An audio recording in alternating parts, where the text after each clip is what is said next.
What's up, guys? Welcome to Daily Dose of Reddit. This is your host, Zach, and today's subreddit is r/StoriesAboutKevin. This story's called Part 3, How a Kevin Managed to Graduate from College with a Physics Degree. Integrated Masters. It was a bumpy ride. The Grand Finale, Part 3 out of 3.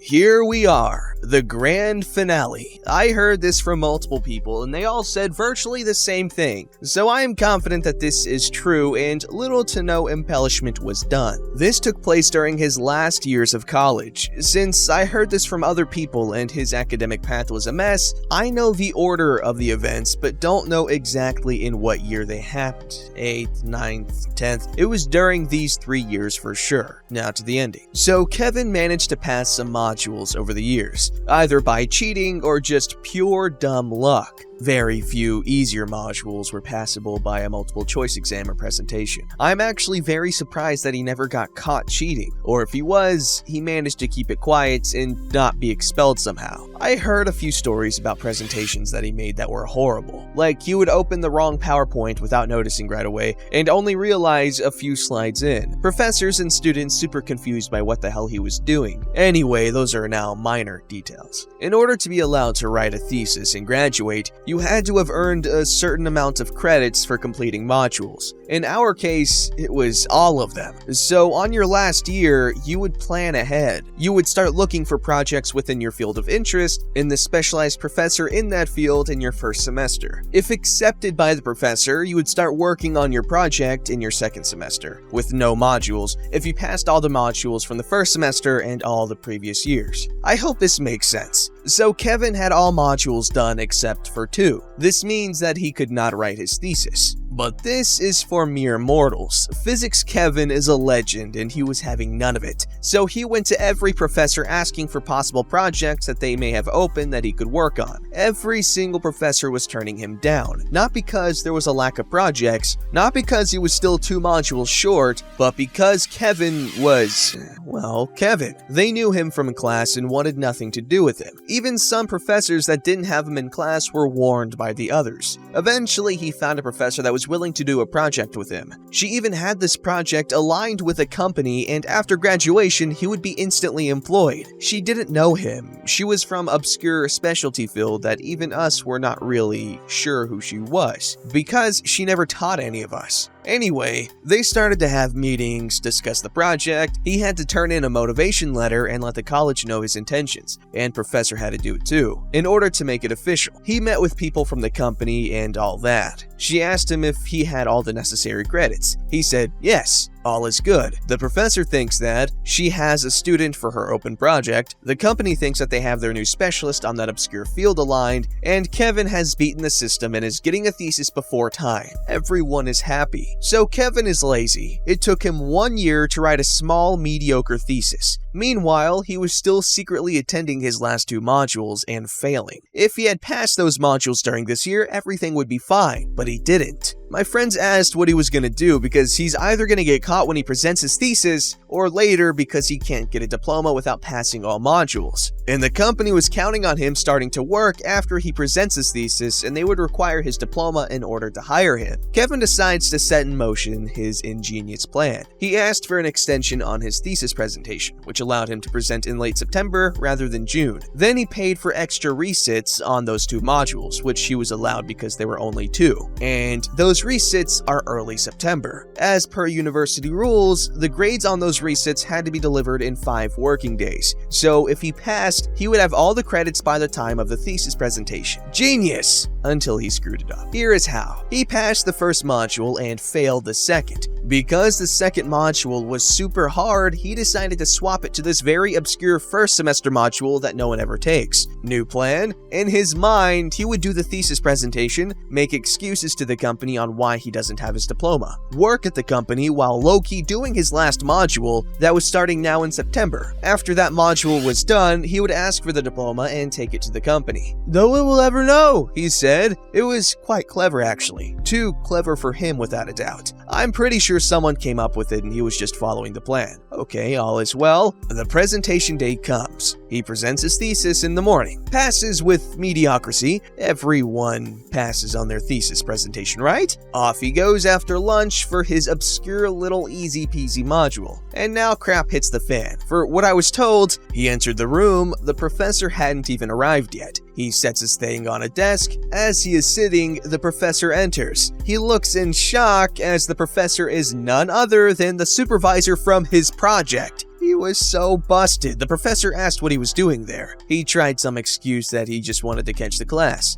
Dumb move. There was only one student enrolled in that class, and it was him. Busted. The most ridiculous part of this all was that when you enroll, you see the module main subject and who the lecturer is. He didn't even recognize his supervisor's name that he had to include on his thesis when he was enrolling on his module. All hell broke loose. The teacher went to the academic services and principals. No one even knew what to do. There were no regulations for this. There were no rules for someone who had a thesis done but is still lacking module credits. They froze his thesis grade. The company called him to know about the thesis and set a date for his first day. He told them everything in hopes that they would wait for him because now his thesis grades were frozen. The company was pissed at all this and didn't want him anymore. Also, they were pissed at the university because how come no one, not a single soul in that university, remembered to check his student file to make sure that he actually had the necessary credits? This was going to be a PR nightmare for the university. You can't have universities being so oblivious to what happens under their own roofs and believing in what any student says without checking. So they kind of brushed it under the rug, allowed him to take the obscure module and pass him. When he passed, they unfroze his thesis, gave him a diploma, and sent him on his own way forever. And this is the tale of how Kevin got his master's degree in physics after 10 years of ups and downs, mostly downs. I just want to remind everyone that, in the end, Kevin did have all the necessary credits in order to be awarded the degree. He just did it the Kevin way, slowly and out of order, just like the thoughts in his head. Edit 2, I can't believe I forgot about this, was chatting with a mate and telling him about this post, and he reminded me of another Kevin story with this particular Kevin. One day we were working in the physics lab. There were labs on the 0 floor and the negative first floor. Me and my friend were on the negative first floor labs, and all of a sudden the lights went out. Everyone's experiments for the afternoon went down the drain. A professor enters the lab and asks us to pack up and leave because some moron decided to plug an ammeter into an outlet, causing the whole physics department to lose power and burn a few fuses. We jokingly said, "I bet it was Kevin." The professor heard and said, "Yes, it was a student by the name of Kevin. Are you guys in on it? Is this some kind of prank you're pulling on each other?" "No, he isn't even in this lab. We have nothing to do with him." Apparently, he was on the 0 floor labs and pulled that stunt. When asked about it, he said that the professor told him not to plug the ammeter in the outlets because it would short circuits and he wanted to test if it was true. He failed that lab module right there. It doesn't end here. The next year, someone heard the story of how a guy named Kevin shut down the entire department for a day doing a lab practical session and asked if it was him and if it was true. He said yes and proceeded to show them how he did it, and guess what? It happened again. He failed that module that year right there as well.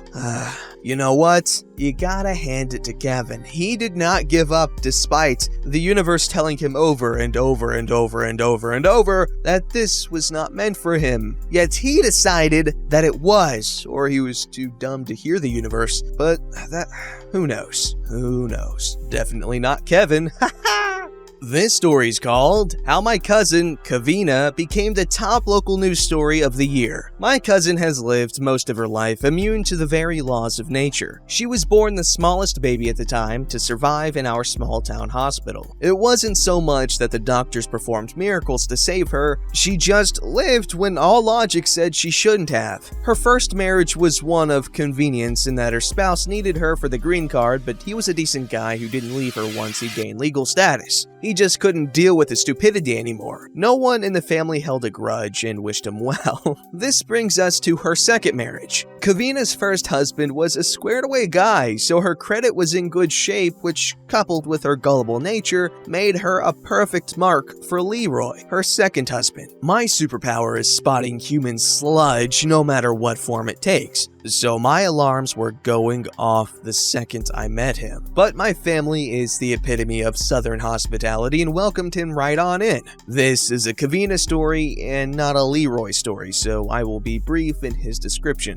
Think adult, overweight, and larcenous Eddie Haskell from Leave It to Beaver crawling up everyone's ass until it's time to part them from their wallet. Soon there was a courthouse wedding. Leroy had been grumbling about Kevina opening a charge account, so he wanted to get that under control before she dug herself a hole. What he really meant was that he burned his credit long ago and needed her decent rating to set his plan in motion. There were new cars, a house, and new house under construction. Kevina just signed her name where Leroy pointed. That new house was a money pit, and Leroy couldn't hold off foreclosure much longer, so he attempted an arson scam. I say attempted because yes, Leroy did in fact set the fire. What he didn't plan on was that Kevina would call 911 and report it before he said it. Kevina was caught coming down the access road with gas cans and valuables in her truck. Kevina was arrested right along with her husband. She couldn't walk into a store without uncomfortable whispers, so she divorced Leroy and ran for the hills, right? Wrong! She allowed him to take out a $250,000 life insurance policy on her. She made minimum wage, and now that her credit was shot, had nothing of monetary value to bring to the marital partnership. A normal person might think twice about rendering themselves